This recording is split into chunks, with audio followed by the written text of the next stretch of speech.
Hello guys, welcome back to our channel. Day 82 of the 2025-2026 NBA regular season, January 13, 2026. Utah Jazz bounced back after a 55-point loss and beat Cavaliers 123-112. Keontae George scored 32 points. Lauri Markkanen added 28 points and the Utah Jazz bounced back after a 55-point loss and defeated Cleveland Cavaliers. George had 16 points during the third quarter when Utah rallied from a 10-point deficit and regained control and began its five-game road trip with a victory. George also was 12 of 12 at the free throw line and had 9 assists. Markkanen, 10th in the league in scoring at 27.8 points per game, also had 12 rebounds. Yusuf Nurkic, who missed the last two games due to toe injury, had 11 points and 17 rebounds. Darius Garland led the Cleveland Cavaliers with 23 points, and Donovan Mitchell scored 21. The Cavaliers have dropped 2 of 3. Pascal Siakam in the Indiana Pacers sweep Clippers 98-96 for first three-game win streak of the season. Pascal Siakam scored 21 points, including the decisive 7-foot monk shot with 6.1 seconds remaining, and the Indiana Pacers won three straight games for the first time this season. J-Hop had 20 points, including four three-pointers for the Pacers. Andrew Nemhard added 13.6 rebounds, 9 assists. Peyton Pritchard led the Boston Celtics with 23 points and 8 assists. White had 18 points, and Alberni Simons added 16. The Celtics didn't have leading scorer Jaylen Brown, who sat out with lower back spasm, and earlier Monday was fined $35,000 for criticizing referees. Brown's 29.5-point average ranked 6th in the NBA. 76ers used 80-point first half to beat the Raptors 115-102. Tyrese Maxey scored 33 points. Joel Embiid had 27 and the Philadelphia 76ers used an 80-point first half to beat the Toronto Raptors. Paul George scored 15 points as 76ers bounced back from Sunday's overtime loss to Toronto to a win for the sixth time in 8 games. Emmanuel quickly scored 18 points, and Brandon Ingram had 17 and 10 rebounds. Scotty Barnes scored 15 points for Toronto. Cooper Flag helps the Dallas Mavericks beat the Nets 113-105.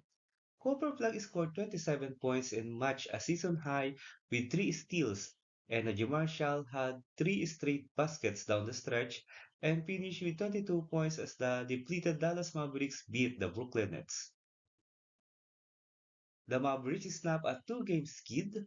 Klay Thompson scored 18 off the bench and matched a season high with 6 3-pointers. Michael Porter Jr. scored 28 points, and Daron Sharp had 14 points and 12 rebounds off the bench for the Nets, who have lost 4 consecutive games. They were swept in a road back-to-back, losing 103-98 at Memphis on Sunday. The Sacramento Kings topped the Los Angeles Lakers 124-112. Malik Monk made 7 3-pointers and scored 26 points to help the Sacramento Kings to a 124-112 win over the Los Angeles Lakers.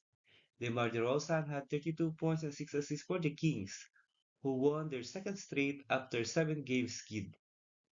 Russell Westbrook, who played 78 games for the Lakers in 2023, added 22 points and 7 assists. Luka Doncic paced the Lakers with 42.7 rebounds and 8 assists. It was the seventh 40-point game of the season for the NBA's leading scorer. LeBron James had 22 points on 8 for 17 shooting. That included missing all 5 attempts from 3-point distance.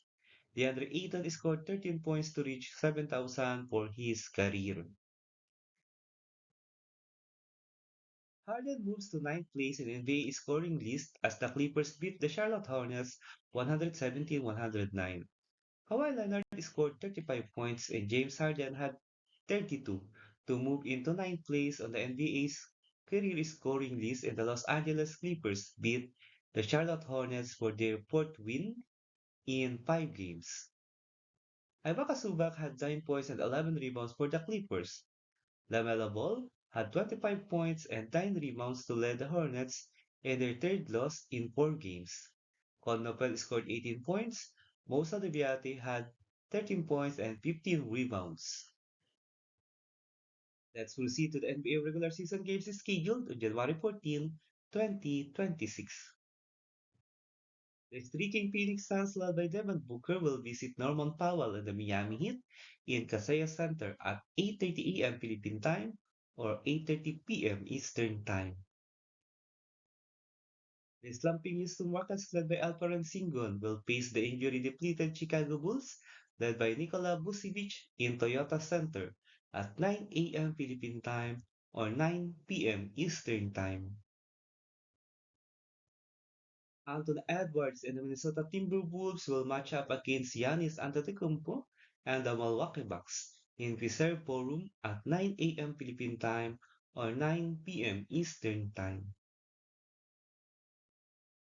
The last team in the West, New Orleans Pelicans led by Trey Murphy III, will play the visiting Denver Nuggets led by Jamal Murray in Smoothie King Center at 9 a.m. Philippine time or 9 p.m. Eastern time. Will the best team in the West, Oklahoma City Thunder, led by Shai Gilgeous-Alexander, can score a win against Victor Wembanyama and the San Antonio Spurs in Paycom Center at 9 a.m. Philippine time or 9 p.m. Eastern time? Jalen Johnson and the Atlanta Hawks will try to extend their three-game winning streak as they play Luka Doncic and the Los Angeles Lakers in Crypto.com Arena at 11:30 a.m. Philippine time or 11:30 p.m. Eastern time.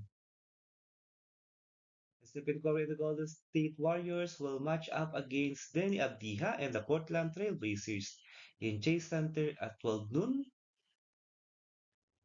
and 12 midnight Eastern Time. Let's proceed to the NBA team standings for January 13, 2026. Let's start with the Eastern Conference team standings for day 82. 15 Indiana Pacers 9 and 31 record with 3-game winning streak. 14 Washington Wizards 10 and 28 record with 3-game losing skid. 13 Brooklyn Nets 11 and 26 record with 4-game losing skid. 12 Charlotte Hornets 14 and 26 record. 11 Milwaukee Bucks 17 and 22 record. Number 10 is the Chicago Bulls 18 and 20 record. Number 9 Atlanta Hawks 20 and 21 record with 3-game winning streak. Number 8 Miami Heat 20 and 19 record with 3-game losing skid. Number 7 Cleveland Cavaliers 22 and 19 record. Number 6 Orlando Magic 22 and 18 record. Number 5, Philadelphia 76ers, 22 and 16 record. Number 4 is the Toronto Raptors, 24 and 17 record. Number 3, Boston Celtics, 24 and 15 record with 2-game losing skid. Number 2 is the New York Knicks, 25 and 14 record. And the best team in the Eastern Conference is the Detroit Pistons, 28 wins with 10 losses. Let's proceed to the Western Conference team standings for the 82. 15, New Orleans Pelicans, 9 and 32 record. 14, Sacramento Kings 10 and 30 record with 2-game winning streak. 13, Utah Jazz 14 and 25 record. 12, Dallas Mavericks 15 and 25 record. 11, Los Angeles Clippers 16 and 23 record with 3-game winning streak. Number 10, Memphis Grizzlies 17 and 22 record. Number 9, Portland Trail Blazers 19 and 21 record. Number 8 is the Golden State Warriors 21 and 19 record. Number 7, Houston Rockets 22 and 14 record with 3-game losing skid. Number 6 is the Phoenix Suns, 24 and 15 record with 3-game winning streak. Number 5 is the Los Angeles Lakers, 23 and 14 record with 3-game losing skid. Number 4, Minnesota Timberwolves, 26 and 14 record. Number 3, Denver Nuggets, 26 and 13 record. Number 3 is the San Antonio Spurs, 27-12 record. And the best team in the Western Conference is the Oklahoma City Thunder. They have 3 wins with only 7 losses and had 3-game winning streak. If you like this kind of content, don't forget to subscribe and leave a like to help our channel grow. Thank you so much everyone. See you in the next video.